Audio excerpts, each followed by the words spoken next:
Okay, good morning. Right. So today we are in topic 6, right? Week 6 already. So yeah, we will be extending the online method until up to the end of the semester as per the current updates and development anyway. Right. So what is basically audience research about? Right. We'll see the different methods, different perspectives that in the period of in the early 20th century, and then what is the evolution of audience effects, right? And how the scholars were interpreting the messages and so on and so forth, right? So the first and foremost, the primary factor, right, for the introduction of for the introduction or the emergence of the studies about audience effects, it originated from Frankfurt School, right? They belong to Germany, right? They are a group of Jews, right? Basically, most of them comprised of Frankfurt School. It was comprised of Jews, right? It is scholarly, what do you call it? It's an institution, right? Frankfurt School is a critical institution that worked and operated in Germany, right? To describe the works of intellectual and Institute of Social Research in Germany, right? There are many prominent scholars that are still relevant, right? Or they have been the factor, right? They have been the cause to the development of various branches in the studies of communication, right? Among that is also what do you call audience research theories as well, right? So they were operating from 1918 to 1939. All right, sought to study the development of events in Europe, right? Notably the rise of the Nazis, right? Remember,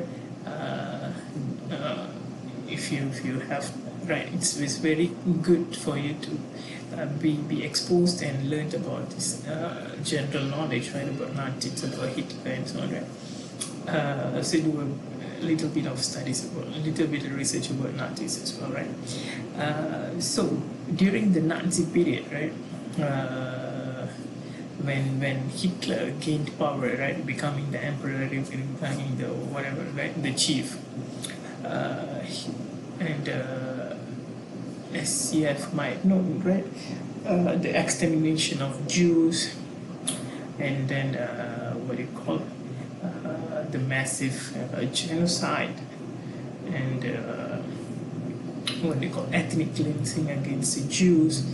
Besides the Jews, the others as well was targeted, like the lesbians, gays, the homosexuals, for instance, were targeted. But primarily, it was the Nazi movement was focusing to eliminate the existence of the Jews. So the founders, right, being intimidated, right, since it's not safe to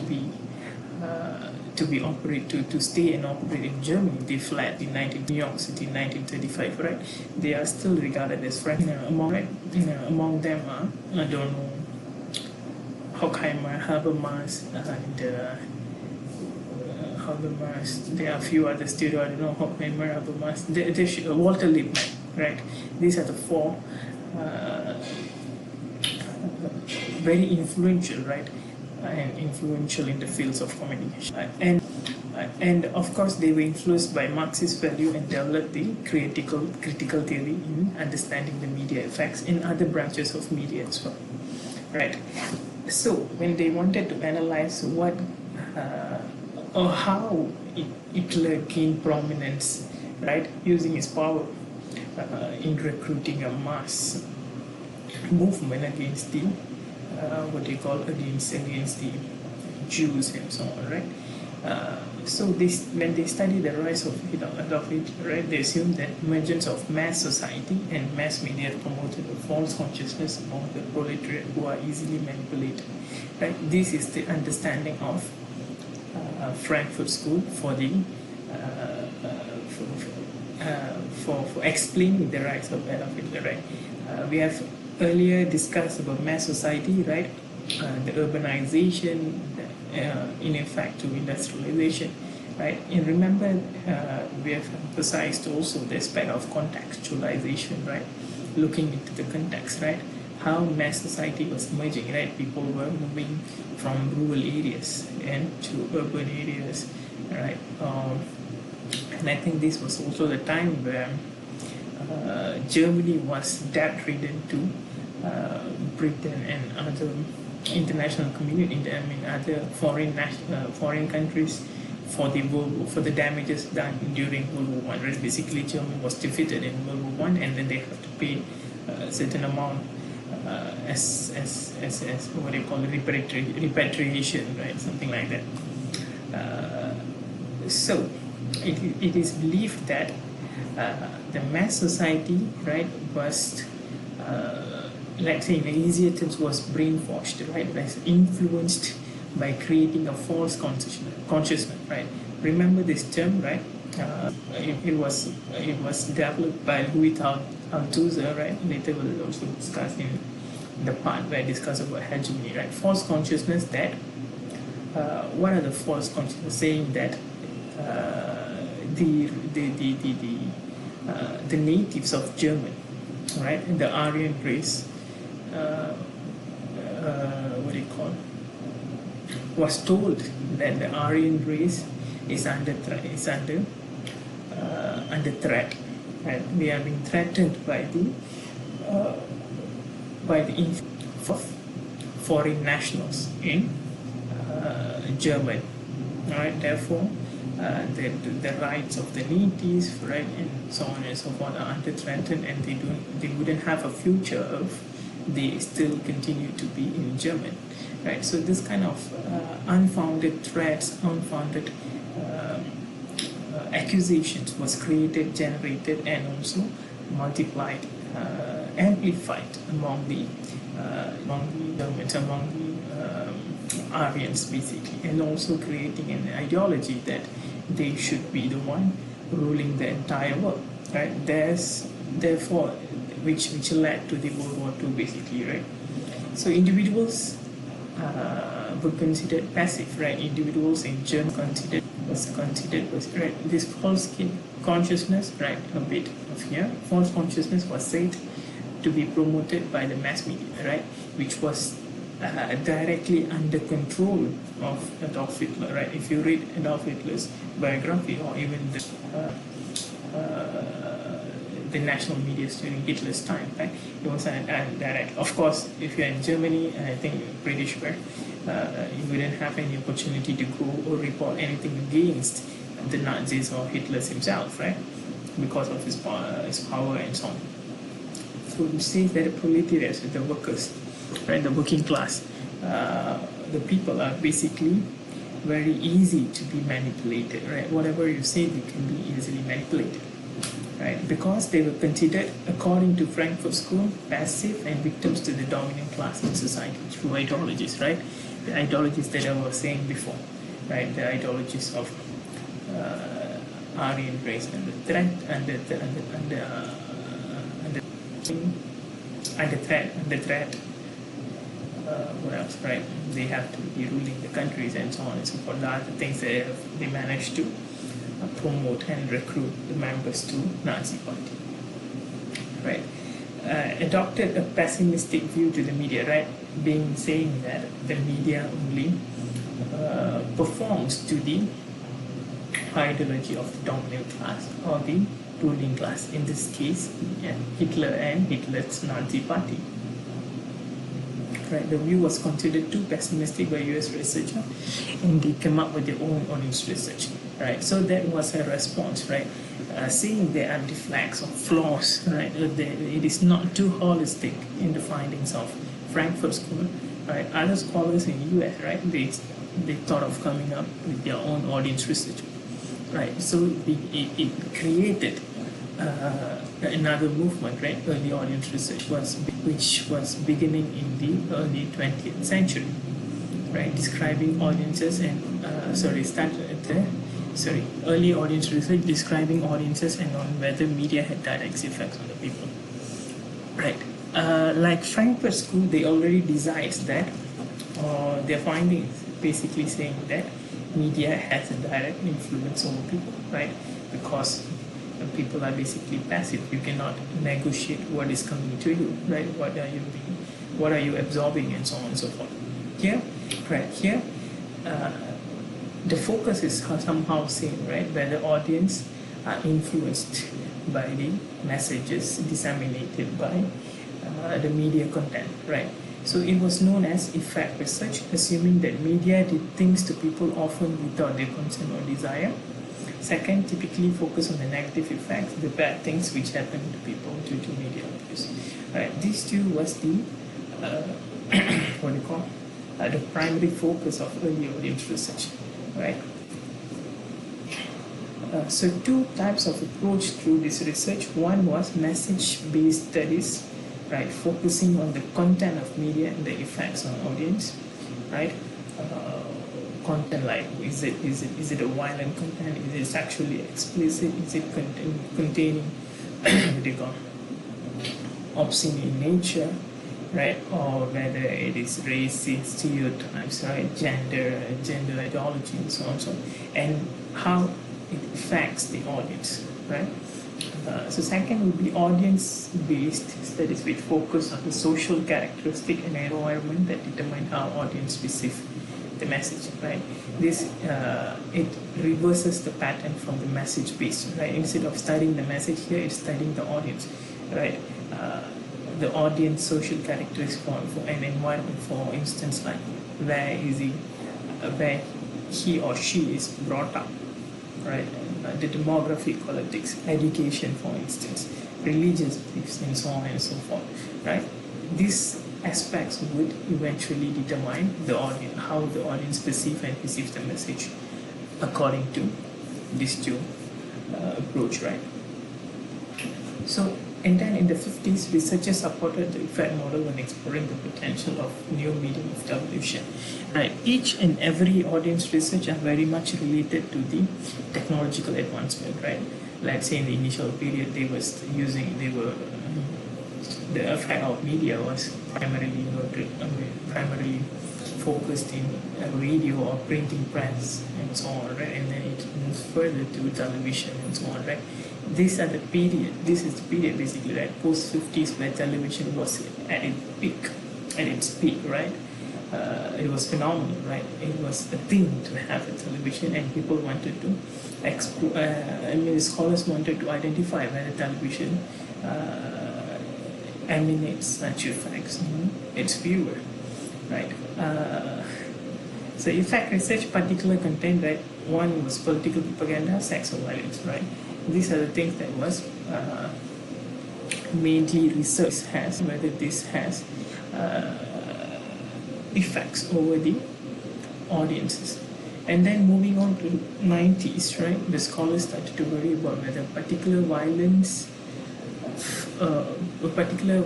films could influence a child's behavior, right? And you can see, right, the theories like cultivation theory,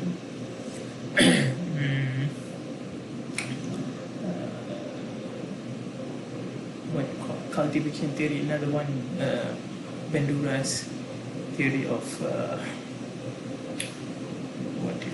social learning theory, and so on, right? So these are the theories that was very gaining prominence during this period, right? When it comes to the content of political propaganda, sex or violence, right, it is very much raising worries among the parents and the society, where the kids will be influenced by the content of the media, right? So basically, research was empiricist in nature, right? Of course, empiricist basically saying that data-driven, right? How the data decides for you, how data is used to interpret the phenomenon, the consequences, and so on, right? Media content was thought to promote that led consciousness, that led people to act against their interests. Right? Again, false consciousness, saying even though, let's say, in simpler words, right? Even though I'm not interested to, even though I'm not a person of violent form, let's say, right? But such content is said, right, to be influencing me, for me to commit violence, not my nature or behavior in the past, right? So media has managed to what do you call dilute my attitude, have managed to convert my attitude and behavior, right? So here audience were naturally divided in two types, right? Passive audience and passive audience and active audience, right? What are they? What is passive and what is active audience? Like until today, this debate is still continuing, right? Passive audience, right? Similar notion that was developed during the Frankfurt School, right? So also known as the direct effects assumption, right? The media in and of themselves can produce direct effect. Like for instance, I'm saying that if I'm exposing myself to a content for like, let's say I'm watching about, let's say, a political campaign of a Malaysian political party, let's say Barisan Nasional. So if I'm viewing them, accessing their content, right, I will most probably be inclined to vote them, right? Assuming direct effects, right? Changes in my attitudes and behavior, like being adopting violence, being sexually explicit. Maybe I was a person that has never used curse words and so on, right? But after watching a few rounds of movies that are infested with curse words and so on, I'm starting to use them frequently. So assuming that I'm a passive audience, right? I'm taking everything and anything that is being shown and telecasted in media. Right. Believe that or thought that media had the power to reach out and directly influence the minds of average people, right? Like what I say, right? It's an audience who does not interact with media and just injected with the messages. Remember, if you have studied an introduction to mass comms, right? The idea of bullet theory, bullet theory, hypodermic needle, right? It's basically like we are injecting messages directly into your brain and you are forming to the injection, right? I describe as conformist, reliable, anomic, vulnerable victims, right? You are basically like vulnerable, right?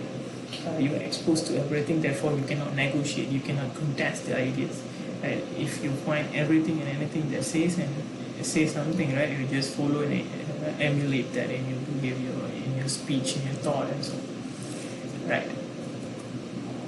So for offers an explanation, right, especially in the rise of communism in Russia and then much later throughout the world and then China, right? Of course, Nazism in Russia Nazism in Germany, right? There's a belief that media under the elite control could influence people mindset directly and accept the ideology of the elites, right? This is a very classic understanding of what we call as vulgar Marxism, right? Believing that whoever controls or whoever owns and controls the media organizations for that matter, right? Their ideology is the one would be spread to the masses, right? You can argue whether this is still relevant or not, right? Looking into the current context, of course, the notion has been challenged, and obviously by neo-Marxists themselves, right? They have challenged this conception. And then Harold Laswell, right? That is done by Laswell and then Katz and so on and so forth. Right? Studies World War II propaganda and concluded that media could be used to change behavior, such as convincing soldiers with their duty. Right? Conscription, right? Militaries, right? Argument on direct effect model, right? The effect model does not take into account the audience as individuals with their own beliefs, opinions, ideals, and attitudes. Media cannot have direct impact on basically It says, what it says is that, remember like what I said earlier, right? It basically negates that an individual, right, and the audience as an individual who has his or her own way of life, right? You as a person, right, you have your own belief, right? If anything comes that contradicting to your beliefs or your opinion, your ideals and attitudes, you might not receive it as it is, right? You might want to challenge them. You would argue, right? You would build like a wall, right? Unless they are open-minded people, right? Even open-minded people, it's not necessary that they would take everything that is being eschewed by the media, right? You cannot have direct impact on audience, right? Media is comparatively a big influence in molding individual belief, opinions, and attitudes. Argue that personal contact, public opinion, religion, management, right? So these are the responses, right? And these are the arguments that has been, or criticism that has been directed to the direct effect model, right? Not blank sheets of paper, right? You are not like blank sheet or like being injecting tons and tons of ideas into yourself, right? And then comes the active audience, which focus on assessing what people do with media, right, rather than what media do with the people. So now the role has changed, or the focus has been reversed, right? Developed by Herzog, Paul Lazarsfeld, among others in 1940s, right?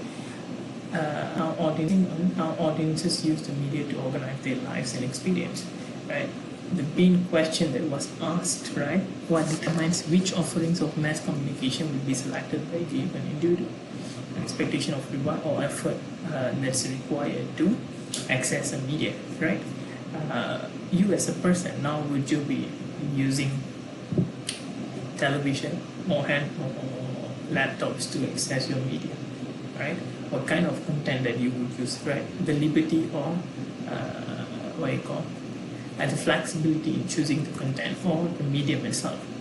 People weigh the level of reward they expect from a given medium or message against how much effort they must make to secure their reward. Example, which is an easier way to get entertainment, internet or television, right?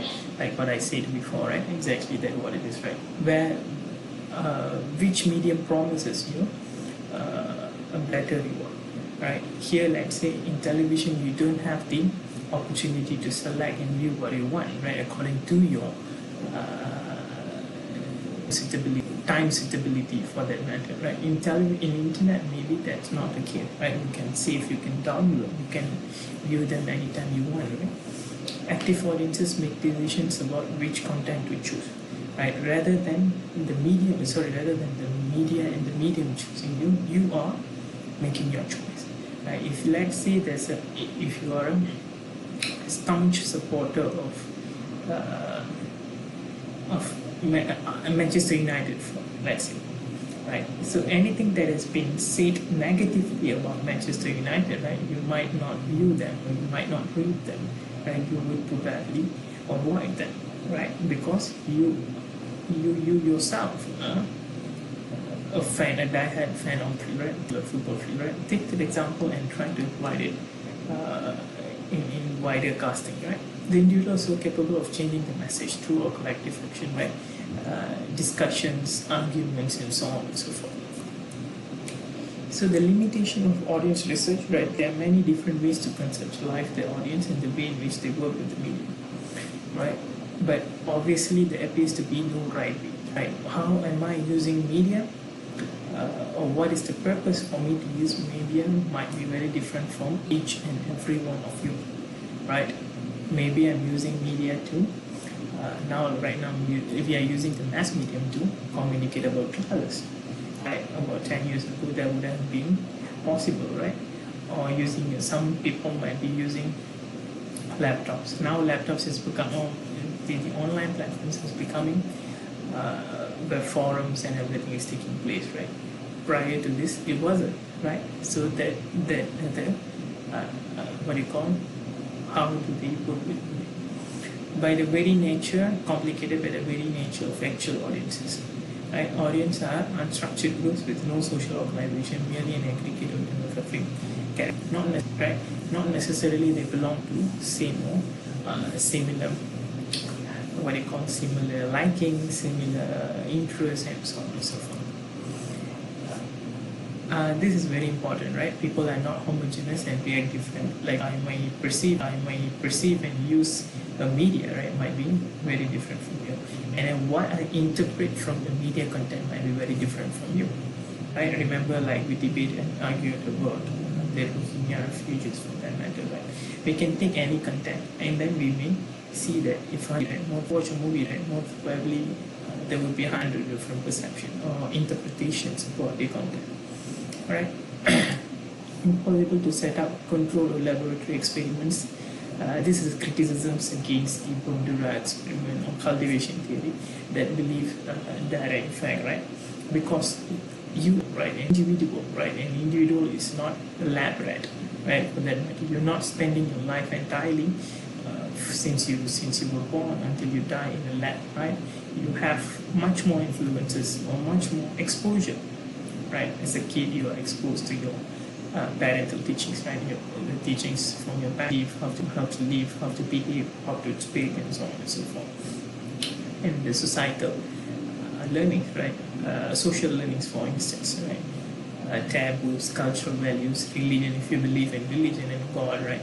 Even there are people who believe in God, but they attempt to affiliate themselves to religion and so on, right? What if you are an atheist and so on, right? This kind of influences your political beliefs, for that matter, your principles. This all would be influencing the way you perceive the media, right? Weaknesses of the line of studies, right? Like we have discussed earlier, right? For instance, users and gratification suggest that meaning is embedded within the text, right? Which audience can access easily except without questioning this meaning, right? Saying that the meaning comes together with the text, right? It says that you can easily accept without questioning, right? Is that possible, right? Is that true? What do you think about this, right? We may discuss this later in the tutorial, right? What do you think about this? Audience might interpret differently from what they had read or watched in the media, right? Obviously, producers of media texts have a certain opinion of something, right? Of course, the sender, the creator might have different intention of sending them to you, right? But not necessarily that is what you have comprehended from the media text, right? Right? They may read, they may be accept, they may be consuming, but not necessarily they agree with you, right? Too simplistic as they do not question the issue of media ownership in the classroom. Right? This is always raised in critical perspective, right? Since your exam also,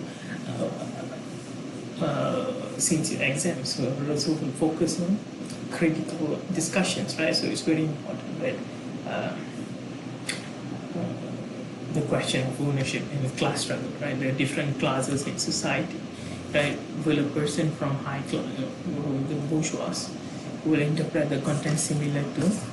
Have you watched this movie Parasite, right? Try to go and see this movie, right? How a single event could mean differently for people of two different groups, right? For example, very example like Heavy Rain, right? You try to watch this movie. An active audience, according to critical paradigm, right? Interaction was conceptualized as a process of interpretation and of mutual typification by and the actors involved in a given situation, right? Right? It's a process of interpretation, right? So it's like the content is interacting with you, you are interacting with the content, you would be interacting with your peers, your friends, and so on, and then you would form a synthesis, an idea about the media, whether it's advertisement, whether it's Facebook advertisements, and so on and so forth.